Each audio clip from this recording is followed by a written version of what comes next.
Dhaka central ইউনিভার্সিটির চূড়ান্ত অধ্যাদেশ চাইতে গিয়ে ৭ কলেজের শিক্ষার্থীরা পুরো রাজধানীকে বেসিক্যালি তাদের গ্রুপ স্টাডি রুম বানিয়ে ফেলেছে।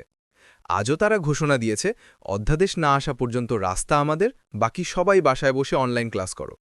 রবিবার তারা সকালে রাস্তায় নেমে এমন অবরোধ করল যে ট্রাফিক পুলিশও বলল, আচ্ছা ভাই, আমরাও বসে থাকি, যাই হোক, আজ যেতেই পারব না। পরে জনদুর্ভোগ নাকি হচ্ছে, এই দুঃসংবাদে তারা অবরোধটা তুলে নিল, কিন্তু বলে গেল, অধ্যাদেশ হাতে না পাওয়া পর্যন্ত আমরাও উঠব না, রাস্তার ধুলোও না।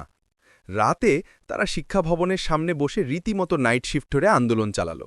অভিযোগ, অনেক দিন ধরে বলছে, মন্ত্রণালয় শুনছে, কিন্তু করছে বেসিক্যালি কিছুই না।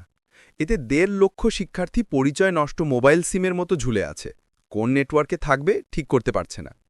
শিক্ষার্থীরা বলছে, পরিচয় সংকট, ক্লাস ঝামেলা, ভবিষ্যৎ নিয়ে টেনশন, সব মিলিয়ে তাদের একাডেমিক লাইফ এখন বিরিয়ানির হাড়ির মতো গরম, জটিল, আর একটু লাগলেই পুড়ে যাবে।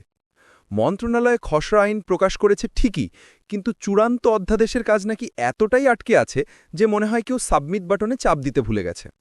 ১২ নভেম্বর সরকার ৭ কলেজকে একীভূত করে ঢাকা কেন্দ্রীয় বিশ্ববিদ্যালয় করার কথা জানায়। একই বার্তায় গোপন প্লট টুইস্ট, ঢাকা বিশ্ববিদ্যালয়ের অধিভুক্তিও শেষ। মানে শিক্ষার্থীরা এখনও ভাবছে, আমরা কে, আমরা কোথায়, আমাদের সেমিস্টার কখন।